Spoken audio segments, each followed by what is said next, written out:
Hello everybody, welcome here to Djuma Private Game Reserve in the Sabi Sand, where it is a wet and been raining morning. Although the heavens opened up in the night, it seems to have cleared for us briefly. Welcome here to a saturated but yet live Djuma Private Game Reserve, and this is On Safari.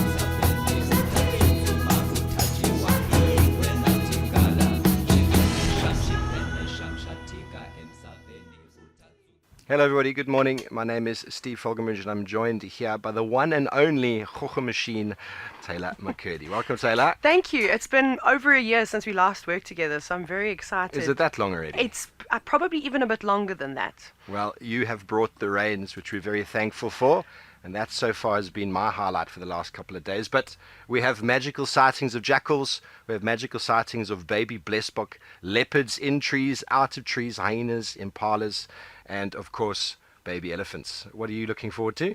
I'm really looking forward to pretty much everything that nature has to offer, especially all the bugs. We've had quite a dry year, so I reckon that we're going to see some ones we haven't seen before. Yes, well, let's start the show up with a little pink elephant.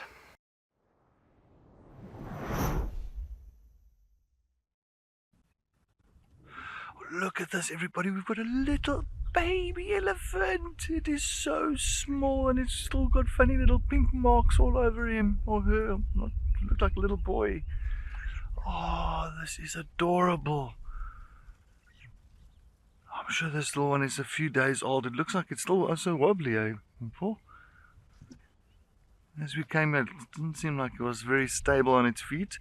Oh, it's very white and a lot of pink pigmentation all over. Look at that. Very pink, eh? That is interesting. What? Almost like a leucistic elephant. So definitely lacking in the melanin pigments. So melanin pigments is the dark pigmentation of an elephant or of any animal. And clearly it's lacking in that. Wow. I mean, all the hairs, as I said, the tail hairs, even the eyebrows, eyelashes, everything is white.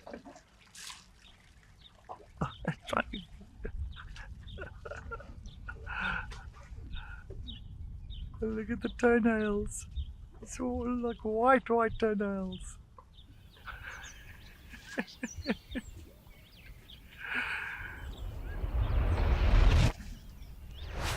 Well, fascinating to see and very cute indeed. But now, Taylor, we need to obviously get to the bottom of this. What is the difference between leucism and albinism? Well, it can be a bit confusing and overwhelming at times, but essentially albinism means that there's a complete lack of pigment that is being produced, which means that if that was that elephant, it would be entirely pink. However, we can see two different colorations. Yeah. So that's really what leucistic means. So it's essentially a recessive gene where both the male and the female have to have this mutation to be able to potentially produce a leucistic animal. Now, the fact that the eyes are still quite dark, it does have a lot of pink around its face, down all the way to its toenails, suggests to me that it is leucism and not albinism. Yes, and I mean that the lack of the darkness, right, the lack of the melanin really is what affects these individuals. So you don't see many adults or sub-adult elephants roaming around. Absolutely. Like, I've never seen an adult that's leucistic or albino. We see them when they're quite young and then they seem to vanish. Whether that's just because they're not being followed and they go and live their life somewhere else.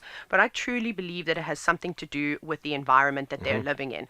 You know, unexplored places like Central African Republic and the Congo, which are difficult to get to, those elephants with those genetic mutations might be able to survive better because they're undercover all the time.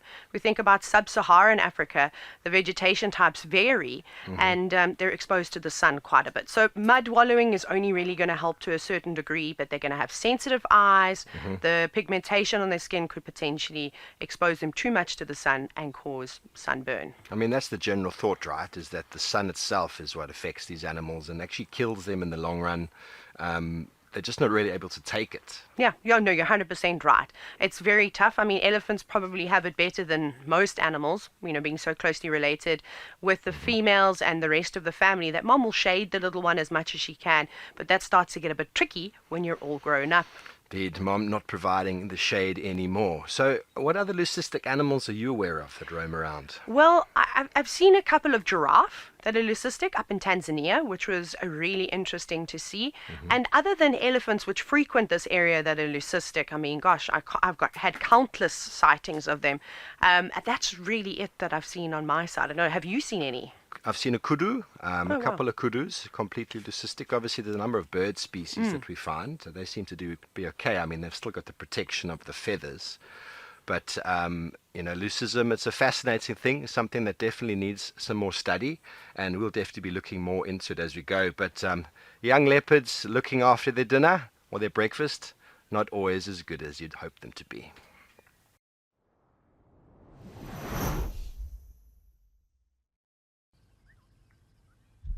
She's going to drop that thing on her mother's head. I wonder if she hasn't done that already during the course of the night. Haley, you say you can't believe she can go up a tree this big already. They can climb from 6 weeks, Haley. And so this is really not an issue for her at all. Oh!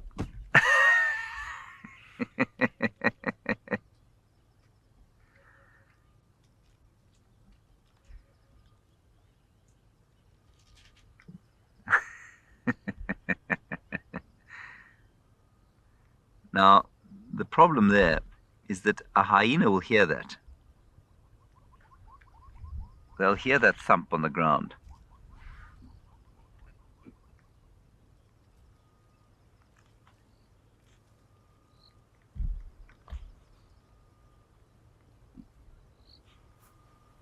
Well, don't come and put it in the car. We don't want it.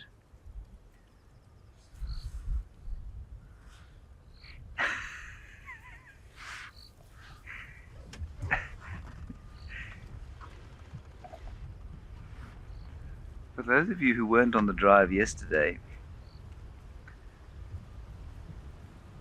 Tshipondo and Tlalamba also had an adult impala which was on the ground. Oh,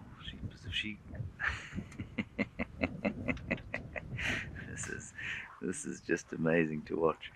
What's very frustrating from a photography point of view is that it's too dark for me to take a photograph yet.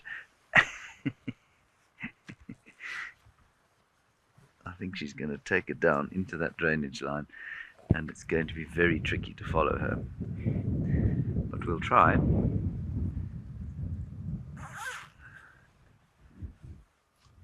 I haven't had a good long time with her and Tshipondo yet. I've seen them, but I haven't seen them for a lengthy period. Benji, does this count as the first impala lamb? No, Cedric debated that yesterday. The impala lamb has to be born of its own volition.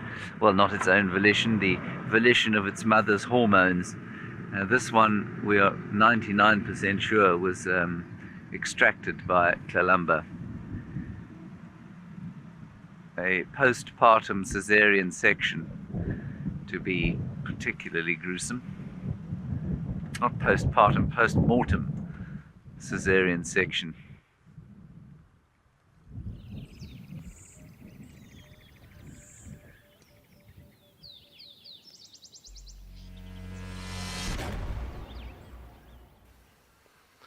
Well, fascinating and somewhat frustrating at the same time for poor Tlalamba, watching that scene unfold Now, Taylor, why didn't she just take that back up the tree? I think there's a couple of different reasons. Something that really caught my attention was the sound that carcass made when it hit the ground.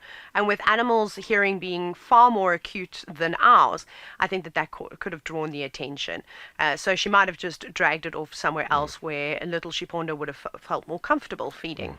In the thickets away from the knobthorn, which is not the most suitable tree. I mean, we watched her drag it. There wasn't really any major urgency there. She took it towards the drainage line. I know that exact area she actually had Tshipondo denning at one point with her sibling, and then fed on it at leisure. We actually came there in the afternoon with a private guest from Chitwa and saw her feeding on that baby impala. So do you think she feels more comfortable in the drainage covered by the thickets, the dense vegetation? I think you're absolutely right. That entanglement will very easily conceal them and the carcass. So birds of prey couldn't necessarily come around. But we know what hyenas are like. They stalk and they move around those areas too. So if one came by, I think she'd have a tricky situation of getting it up a tree quick enough. And maybe she feels that because that was a den site, that the cub has potential to get away if something does come through, right? Absolutely. She's familiar with her surroundings, so she's probably had plenty of places to hide, and she knows exactly where they are. So seemingly a calculated decision. Now, do you think Tshipondo would be able to hoist something of that size or any other prey animal? Not just yet. I reckon she is practicing on squirrels, dwarf mongoose, birds that spend a bit of time on the ground, and even some of these arthropods that are moving about. But not much hoisting just yet. She's probably going to be eating them down on the ground still.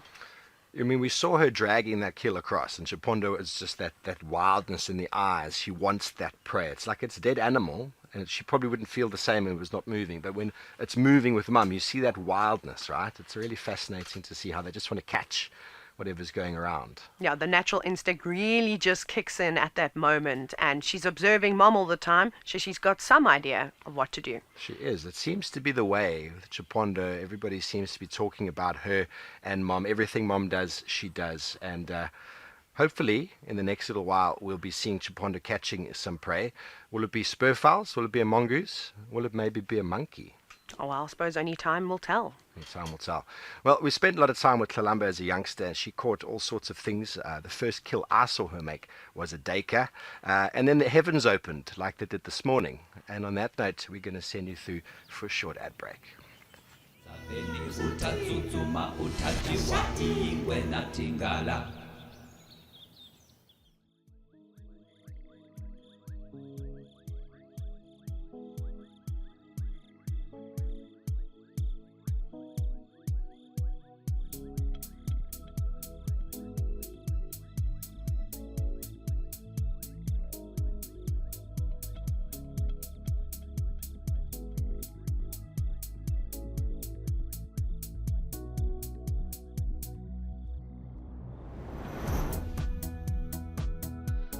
Unfortunately, we've just come across a dead female lion. So this is a female that was attacked this morning. So very, very sad. You can see a rigor mortis is already set in. I don't know which lioness this is. I think this could be the lioness that was following that male this morning. I think this female is from the Mbali pride. She's got a little neck on the top right. So it's not from the Nkuma pride, because all 8 Nkuma lions are together. So you can see no suffocation marks on her, so they did not grab her around the neck or throat to suffocate her at all. No marks on the face, nothing. It seems like all the marks is here on the spine, biting on the spine area. We don't know exactly on the other side, as well as the back area here. Plenty of puncture marks here. Plenty of teeth marks in her back end here. So there's a lot of internal injuries that's happened here. A lot of internal injuries, and very, very sad. I mean, unfortunately, as I was talking a little bit earlier about line dynamics and all that, line dynamics is so hectic at the moment. This is the outcome of the line dynamics at the moment. This is exactly the outcome.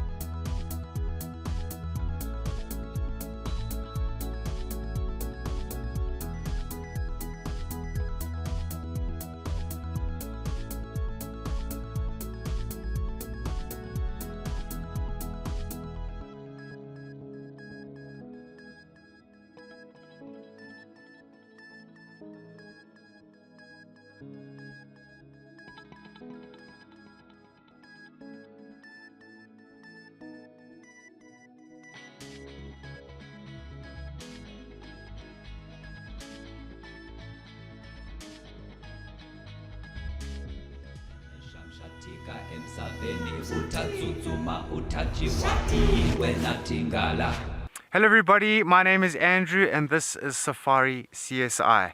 Alright, and we have quite the scene over here. As you can see, bones are scattered all over the place. So to begin with, this is a white rhinoceros resting site. This particular rhino passed away, and yeah, it wasn't that long ago.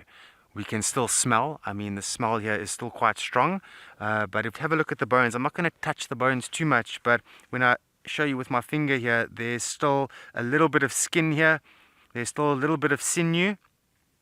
But as we look at this particular crime scene, the first thing we notice is hyenas do know about this area. The bones are all scattered around here, and I'm pretty sure some of them are probably missing, which has been taken away to hyena den sites and things like that, as hyenas do carry bones away. But if we have a look at some of the big bones, like the spinal column over here with the rib cages, this is still over here because it is quite heavy. And then just over here is the pelvis of the animal, sort of that hip area, and that is very dense, and yeah, it's very difficult for even spotted hyena and other scavengers to drag off. Lions are not too particularly phased about carrying carcasses away. They're after the meat and fresh meat, but hyenas, as we know, they will chew on these bones and they will feed this to their cubs as well. Well, from that rather gory scene with that Rhino CSI, we're going to be sending you over to the southern end of the Waterberg with BK and Kerry, who enjoyed some golden sun.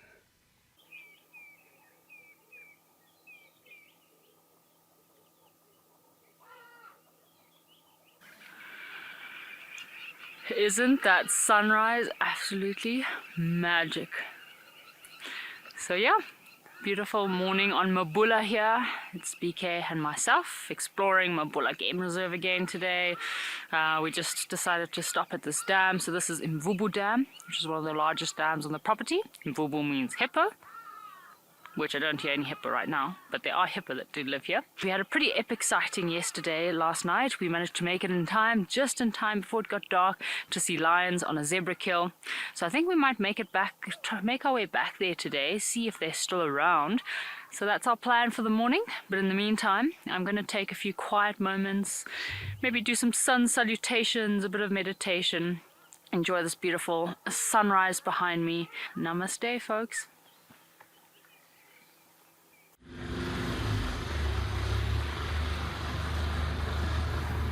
So as we were driving along, we were checking out a pretty cool hippo highway back there. Found some more hippo tracks, but found a baby hippo track. Check at this. Isn't that cool? So you've got the adult. This is the adult here. You've got 1, 2, 3, 4 little toes. Quite cool. You can see all the kind of lines and creases in the track. And there's a little one. Isn't that cute? Hey? Little baby hippo track heading down to the dam. We just watched them at sunrise actually. How cool. Oh, you can really see kind of all the lines on these tracks.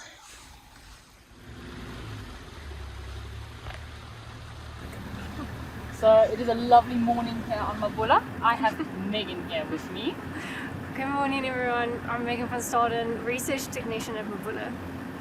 So yeah, we just picked up Megan this morning. We wanted to learn more about the wildlife here, specifically the cheetah and the wild dog. So I hijacked Megan for a few hours this morning. Yeah, I'll have to pay my dues, but yeah, so we just want to hear from Megan a bit more about the cheetah and the wild dog in the area on Mabula. Do you have some interesting stories maybe to share with us about the cheetah here? Yeah, so our cheetah, we started with them in 2011. We had our first coalition introduced December 2011, and then we got our first female in December 2013. They've been thriving since. We work closely with the cheetah meta-population management plan, so working closely with them, interchanging males, keeping that genetic diversity going, and just ultimately adding to the success of the whole species. cheetah sightings have been incredible here, I must say. Like, wow, it's crazy how this cheetah are bringing down, like, you said small giraffe, right? Yeah, our coalition have been quite the machines. They play on each other's strengths and they managed to take down massive prey that you would not expect for cheetah. I mean, 4-month-old giraffes, kudus, waterbug bulls, it's insane. Yeah, I was desperate to ask Megan about the wild dogs here on Mabula. Can you tell us a little bit about your wild dogs you have here? Yeah, so back in COVID, when we were all down in lockdown, we couldn't close down the whole reserve, so we still had management activities going. So while they were monitoring the animals, they came across 2 male wild dogs. They continued monitoring them from there on out, thinking they're just going to pass through the reserve as part of their journey and natural dispersal. And they ended up taking wild to Mabula and they stayed. So They just arrived here from nowhere. yeah, so we did like a whole genetic thing on them and they came from Botswana. And then we did a whole scientific analysis to make sure our habitat can actually sustain wild dogs. And then from there we introduced 2 females in 2022. They took wild to each other immediately, formed a pack, got the dominance established, and they've been thriving ever since. Okay, and have they, since the females have been introduced, have they bred at all? So they have bred, but because they breed so successfully and there is actually nowhere for them to go, leading to one of the reasons why they're the second most endangered carnivores in Africa, due to the habitat loss. So we have recently contracepted our males just to control the numbers a bit and not add to that surplus of wild dogs and no place. Okay, so when you introduce the females onto the reserve, have they bred from there? Yes, they have bred from there. Ah, awesome. Shucks. It's been a really great morning here on Mabula, and we had Megan joining us this morning, who's part of the reserve research team here. So she's just trying to get as much information and knowledge from her as we can about this incredible place, Mabula. I hope that you enjoy the rest of your day. BK and I, our stomachs are grumbling. We're just about ready for breakfast. So yeah, I think we're gonna make our way back to the lodge and see you on the sunset safari. Well, how about that? Wild dogs in Mabula coming all the way from Botswana. Now, Taylor, is this a common sort of theme or common thing you've heard of before? Absolutely, especially in recent years. We all know that wild dogs are not doing particularly well for a number of different reasons and have gone locally extinct in so many different African countries. So it is our responsibility to be able to distribute new populations to bring in new genetics. So having a pack sent all the way from Botswana is only going to do our populations here a world of good. I mean, they said this actually came in from Botswana on their own. They broke in through the fence, like prison escape kind of dogs. They weren't actually brought. So genetics indicated that they came from Botswana, but they just arrived. Oh, which is amazing. fascinating. Yeah, well, there's not very many fences and stopping them. And we know the distances that wild dogs can travel. So they just kept making their way south. Yeah. So in these small reserves like Mabula, do you think there's any sort of difficulty with managing sort of predator populations like that? Definitely. So specifically with the wild dogs, enclosing them into a smaller environment. But let's be honest, they can dig their way out and cross through fences whenever they want. I have noticed some changes, particularly with lions learning to hunt animals along fence lines, which is quite interesting. You won't see lions in open ecosystems doing anything like that. So lions don't normally break in, they normally break out, but collars on predators, collars on wild dogs, collars on cheetahs, normally for that main reason of trying to find them again, to bring them back again. But the whole idea of wild dogs coming all the way from Botswana, bringing the genetic diversity from there, breaking into a reserve, spreading their genes, Mabula's now got wild dogs, absolutely fascinating. I'm sure they're chuffed as their population continues to grow. And on that note, we're going to take another short break. Emhlabeni uthathuthuma uthathiwa ingwe nathingala.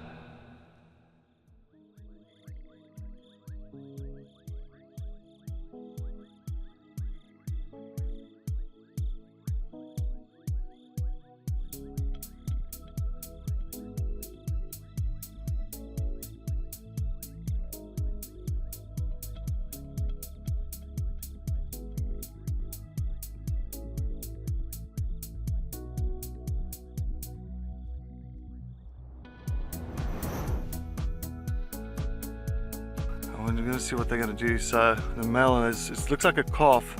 It must be that same calf that we had. This is the same herd that we had at Xidulu Pan, and there was just that one calf that was by itself.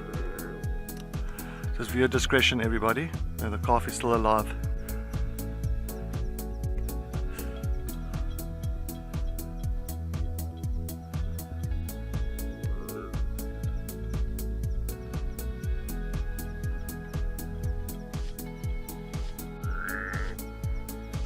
Going for the suffocation, as you can see, holding the calf around the neck, trying to suffocate it, close the windpipe. The rest of the herd of buffaloes have just gone, they are behind us. What a mission to get in here, oh my word.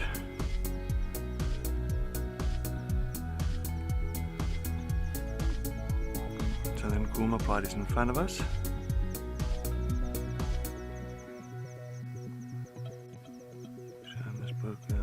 It's tickets for this calf. So the lion's coming in now. Let's see what happens here, everybody. Let's see what happens here. Females are trying to come in. He's protective, very protective of his kill. He doesn't want the females to come. The females are just there, just lying down there now. So they didn't want to come any closer.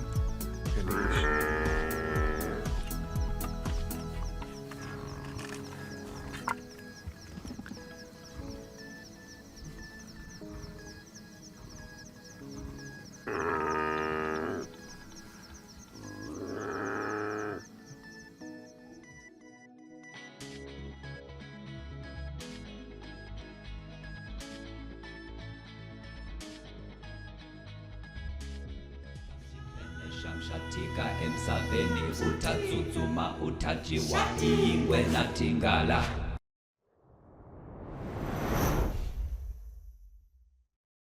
Here it is.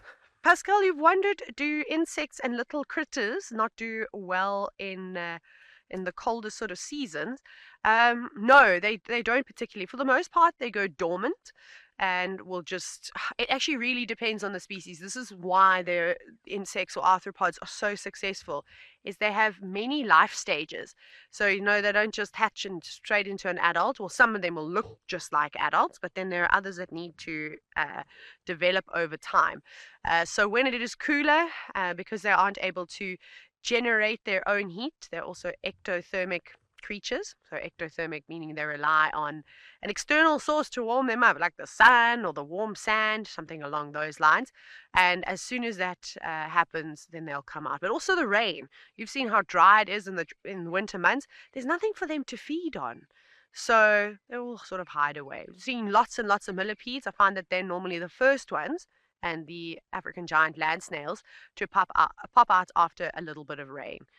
I'm excited to see how many different species of millipedes we have. Of course, I didn't bring my arthropod book out with me. I'll bring a whole bunch of books this afternoon, and I'll show you which ones are my absolute favorite for arthropods if you want to learn a little bit more about them. So, now, Tayla, I know you are fascinated by insects and khochas. Are there any particular ones that stand out more? I love the transformation from butterflies and moths. So starting off as an egg and becoming the larval stage, or caterpillars as we know them, and eventually casting a cocoon of some kind and then turning into those magnificent creatures. I mean, who doesn't like a butterfly? Very pretty, and the life cycle goes from many, many stages. And the ancient Egyptians looked at dung beetles and revered them very highly in the fact of going from one stage to the next, and actually even the afterlife, the afterbirth phases that insects go through, and humans embody that. Yeah, I think it just highlights how important evolution actually is. But now for the uninitiated, beasties, little critters, creepy crawlies, bugs, arthropods, insects, what are we talking about here? Well, we can get scientific, but we're not going to be doing that today. So when we talk about arthropods, that's a bunch of different things. It can be a spider, a scorpion, a moth, or a beetle of some kind. But for the most part, we are seeing a lot of insects, which are slightly different. Okay, so creepy crawly is a nice blanket statement. Not everybody likes them, but so vitally important. But it's the millipede that sparked this question. I mean, how are they classified? Do they have any relatives? They absolutely do. I suppose the closest living relative is a centipede, but again, they're vastly different from one another. Millipedes are amazing in the sense that we don't realize how old they actually are, and first were around about 420 million years ago, and were one of the first creatures on this planet to evolve from the water and move on to land, where, well, long time ago, they were up to about 6 feet in length. Well, millipedes are fascinating. I quite enjoy seeing them. Many of them are going to come out after the rain. But out in the rain right now is Xidulu and Tortoise Pan, somewhere over there. He's coming, I'll just quickly shot around here towards Triple M North. And we've got a Tortoise Pan, a male leopard that is making his way towards the road. Absolutely amazing. Yes, I'm so happy. Oh my word. Look at this. And we just heard him. So we heard that. And I was like, guys, we've got to go take a look quickly around. And yeah, a big male leopard has decided to walk towards us. Isn't he stunning? TP! Tortoise Pan. Don't go that way. No. Yeah, come this way. Come to Juma. Come to Juma. Thank you. There's a female leopard coming behind him. There's another leopard. Sorry. Yeah, there's a second ingwe that's coming this way. There's another ingwe. There's another leopard coming behind him. I'm not too sure which leopard it is. Go past. Here's another. Who's this? Is it Xidulu? Yeah, looks like there's two ingwes here. It looks like Xidulu. Oh, sorry, I'm trying to get my binoculars out here.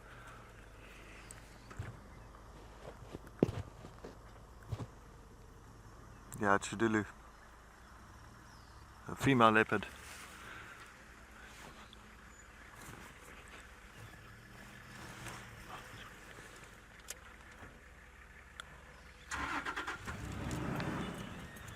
As you can see.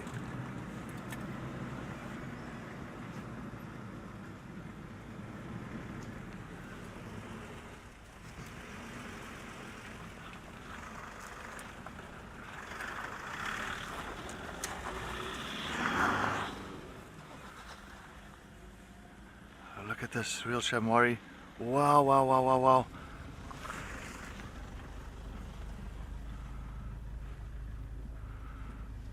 Xidulu's just come here. Oh my word. Very submissive, as you can see. She's very submissive.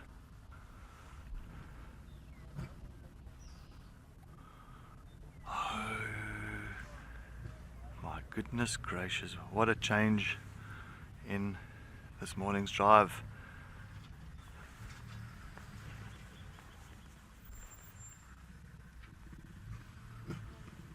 Oof, a lot of hissing between the two. Tortoise Pan is not too happy there with her. Oh, he's got a nasty gash on his left eye. He's got a nasty gash on his left eye. He took a little bit of a...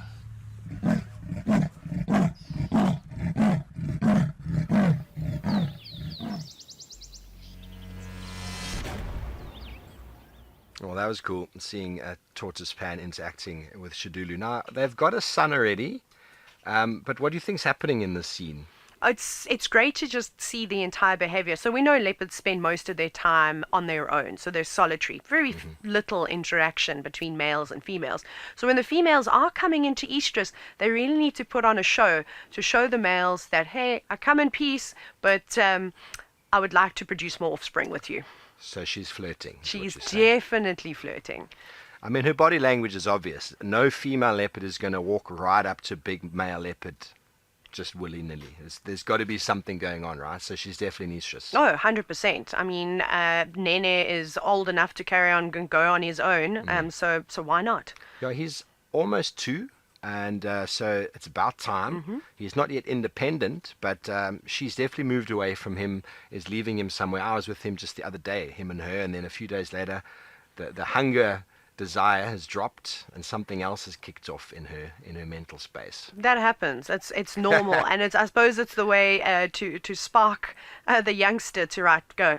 It's time. Off you go. We're getting ready for a new one. Now that interaction, we saw her flirting, but he didn't seem that interested. No, I think it takes a bit of time. Females really have to put in a bit of work to get the males to be interested. They're not going out and searching for the girls. It's the opposite way when it comes to leopards. But do you think also that maybe he hasn't quite picked up on the pheromone yet? She didn't scent mark, he didn't give it a smell, he was just like, what's going on? I'm a solitary cat, why are you in my space? Or perhaps it's still early stages of estrus and not something that's so obvious. Yeah, the smells aren't quite there, but the mental space of hers tried to turn around. But I mean, her son, it's about the time now where she should be coming into estrus. We've been waiting for this moment. Yeah, it's great, and it's great to see more leopard cubs. Well, no one will complain about that. Do you think it makes a difference if the cub is male or female, whether she comes into estrus earlier? I think so. We just look at how females develop at a lot faster rate. They're keen hunters, so they tend to start spending less time with their mothers at an earlier age.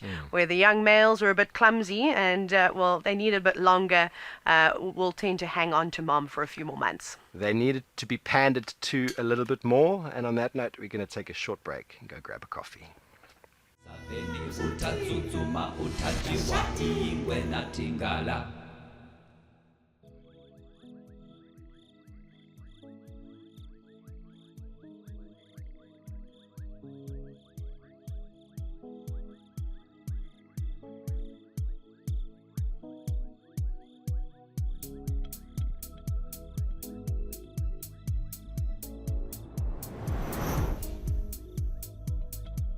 This little one is suckling. It's quite big already. You can see how it has to lie down in order to reach mom's teat.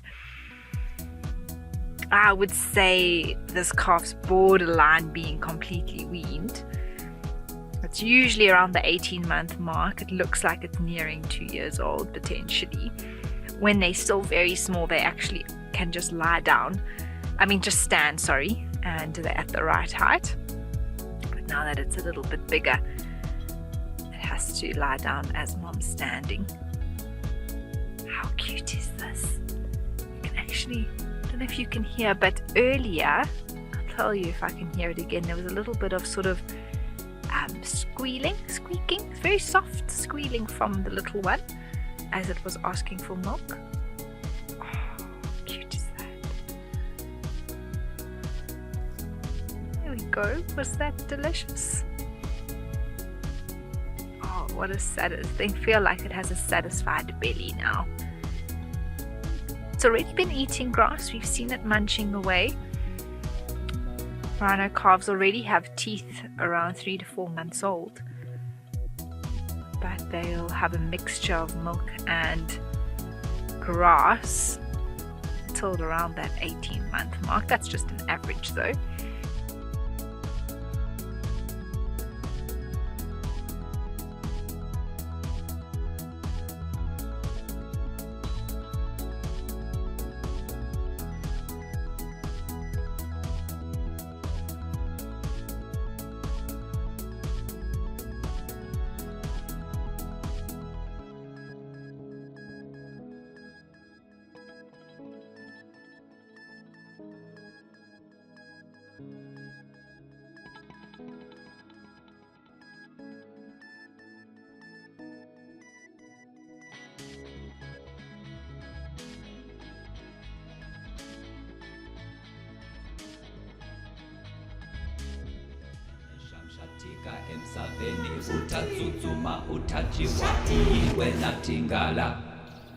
I get to wake up every morning and go out there and look for cats.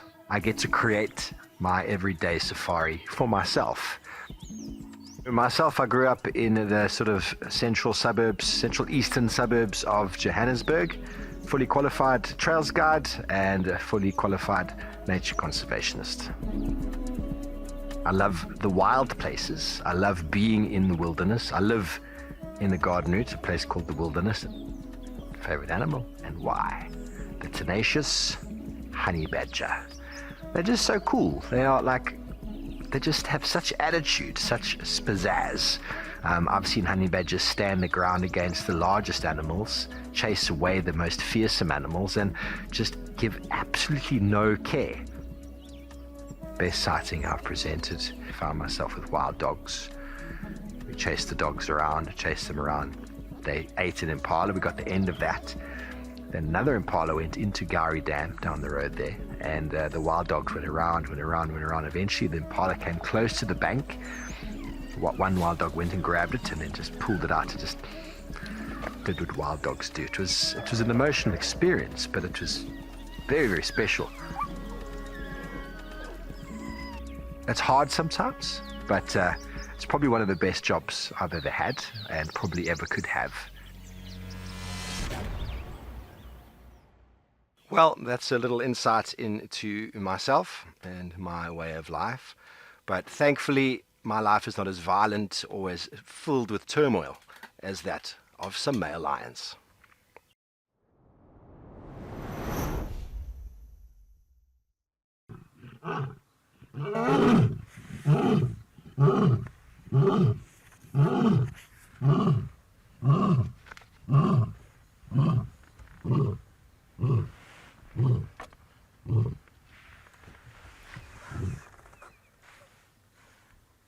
And go. Go. 1, 2, 3. Go. Here we go.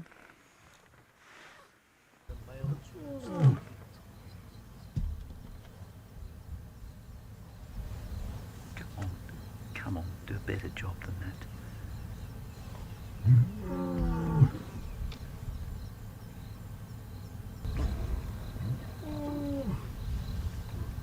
Maybe because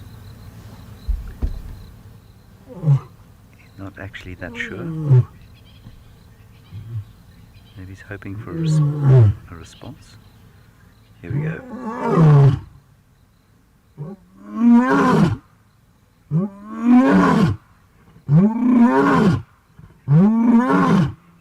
They're both going now.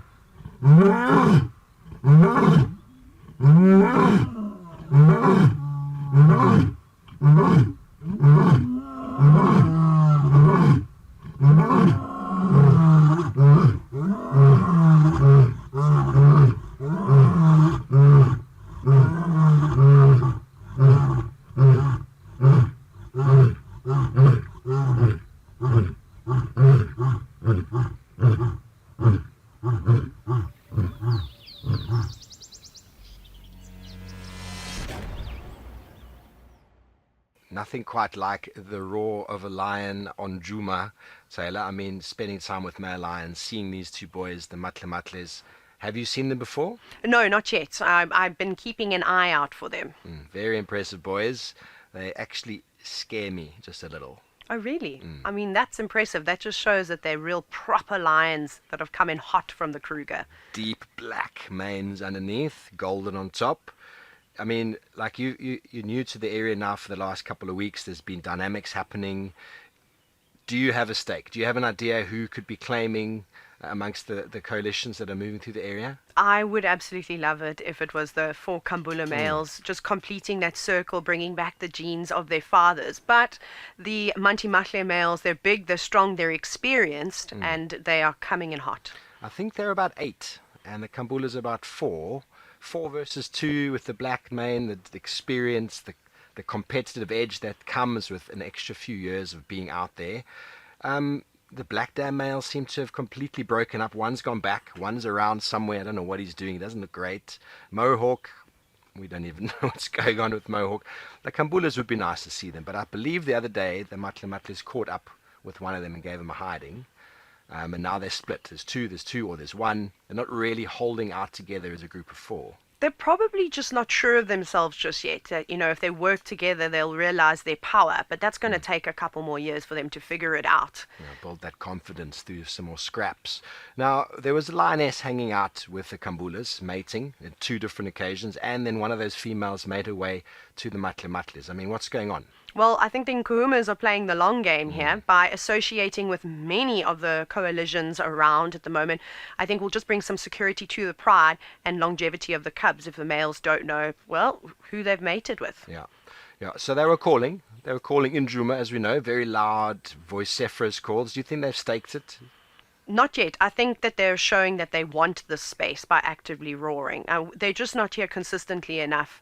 And then with the Nkambula males also mating with the Nkuhumas, there's no surety just yet. No surety. I mean, the Nkuhuma lionesses are all over the place. There's at least 3, maybe 4 of them currently in estrus. They're mixing up with all of the males. They're moving around. They're doing their thing. I mean, it definitely is a time for lions to grow if they can just settle a little. Yeah, so this is why we need the stability of the male lions, and hopefully we get it soon. Yeah, well, male lions dominate all, and I don't think brown hyenas would like to catch up with the matli-matlis at all.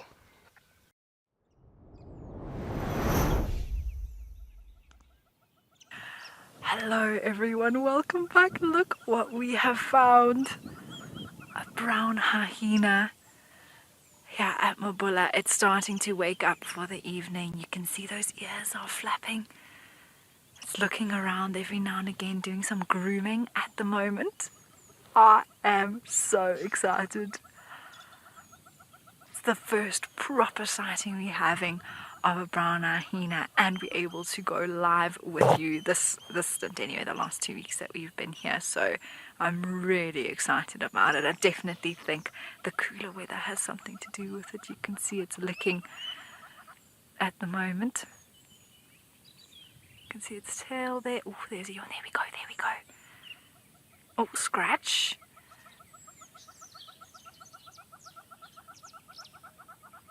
Oh, Sarah from the UK. The brown hyena answered you. It's turned around so you can see its face. As requested. I definitely think we might see it move,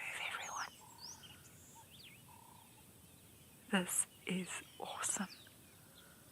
Oh, there we go, there we go, there we go. Maybe you're going to use the loo. How cool is this? Look at that. Absolutely awesome. Look at that typical, very pronounced sort of hunchback look. It's going off into the thickets now.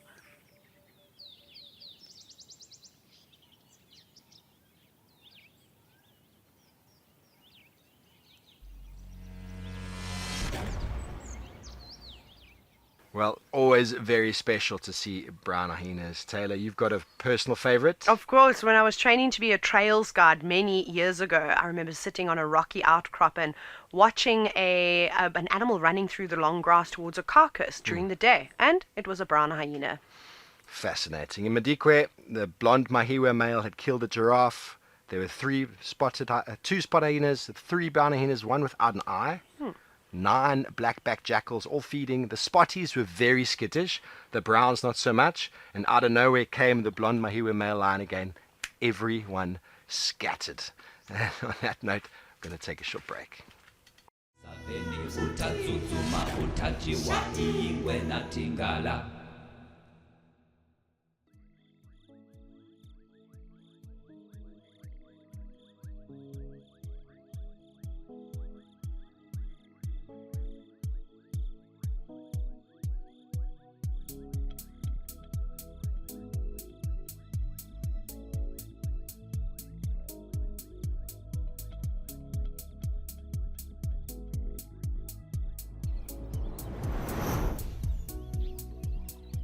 Yeah, there's Tortoise Pan. He's coming straight towards us.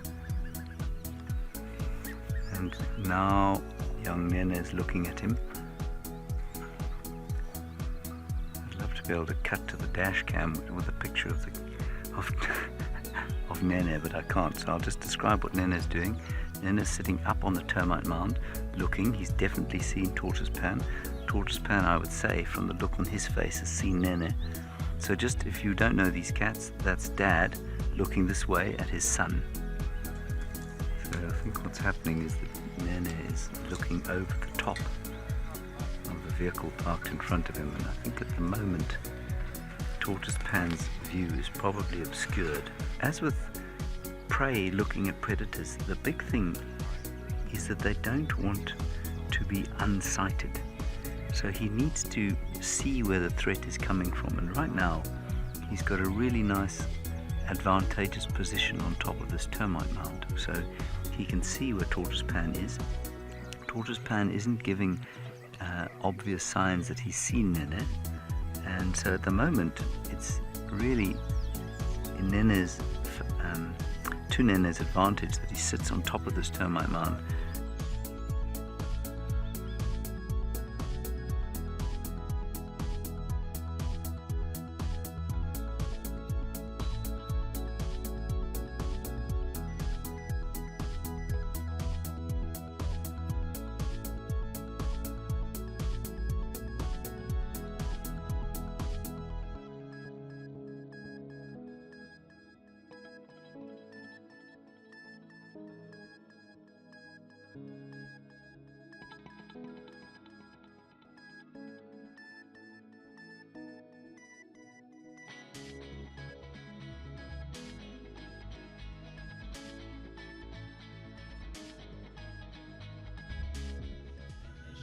Tika emsaveni utatsutsuma utajiwa iwe natingala.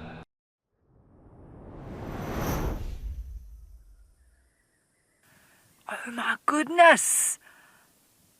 Whoa! This is unbelievable. This is the last thing that I expected to see. Wow! They're literally running straight towards our vehicle now. They're probably 200 meters, 150 now, maybe 100 meters away now. This is incredible.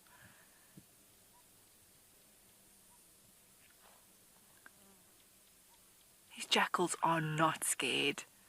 But it had it. I mean, we got it when it jumped onto it there. There goes this one on the left. Mom's with the, look. Oh. Viewer discretion for anyone who's sensitive. Please.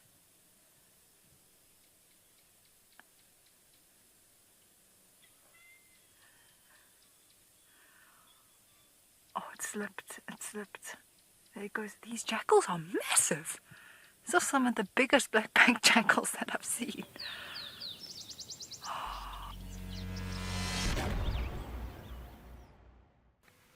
Now, that's not something you see every day, Taylor. Quite a fascinating sighting. It is. Black-backed jackals don't get the rap that they deserve. They are phenomenal hunters. They're so sneaky and stealth-like. I mean, let's talk about it. The humble black-backed jackal. What can you tell me? Well, we know in South Africa, unfortunately, they're considered a pest, which they absolutely aren't. They play a vital role in the ecosystem of controlling rodents and other small mammal populations. So we need them. But do they hunt? Do we normally see them hunting? We talk about rodents. I've seen them hunting rodents. But do they hunt? What do they do? Yeah, they definitely hunt. I mean, of course, they're the perfect scavengers. They're quite tenacious, hanging around lions.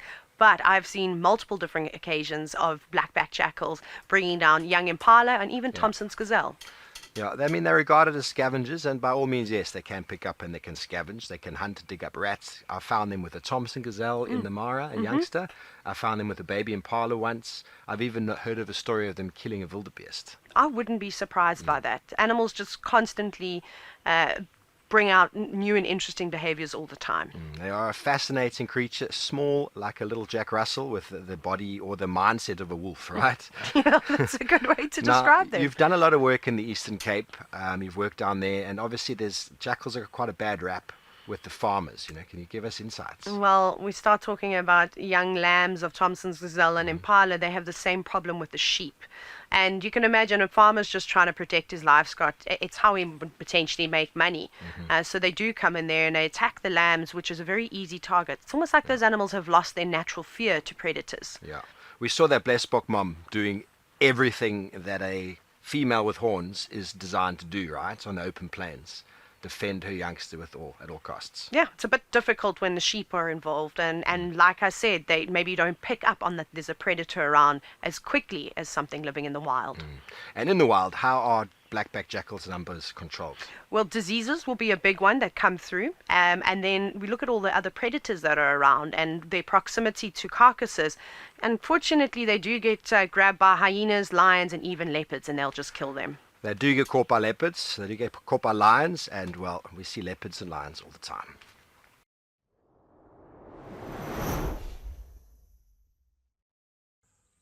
And with little Tshipondo, Tlalamba, and the little princess. Excellent toes. Oh, Gilly. Isn't this amazing? Oh, exactly what we've been tracking the whole morning, and that's it. It always helps when you've got somebody else helping you as well. See what I told you, doing what Mom does. That's the trait of Tshipondo. She does exactly what Mom does. Mom's doing it, I'm going to do it. Oh, look at that. That is brilliant.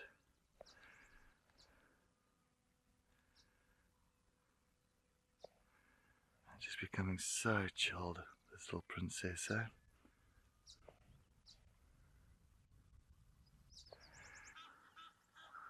Mom's standing over a little one. Look at those, both their tails. I just want to see what she's going to do. I might, if she jumps down, I'm going to go down that side and let the sun behind us, if she does. But she's just investigating this tree at the moment.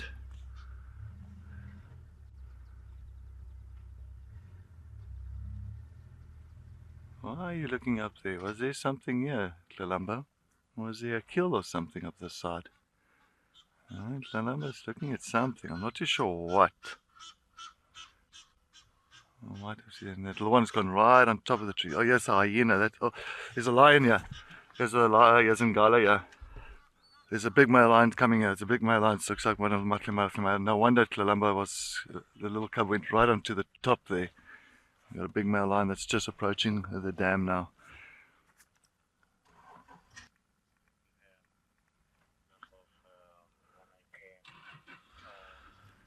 Yeah, Shreyas. This is crazy. I'm keeping my eyes on Tlalamba while Paul's going to keep his eyes on this big male lion. And you can see how she's just watching this male lion. He's watching intensely while the Tshipondo will be right on top. As you can see, she's keeping a close eye on him. Okay, so he's moving now. You can see her quickly looking against. The lion hasn't seen the leopard at all. No. If he's seen her, he would have come this side. He would have come in to investigate. But he's just moving now. He's moving away. So she's going to keep very still there. She's not going to move too much. She wants to make sure that he doesn't see her.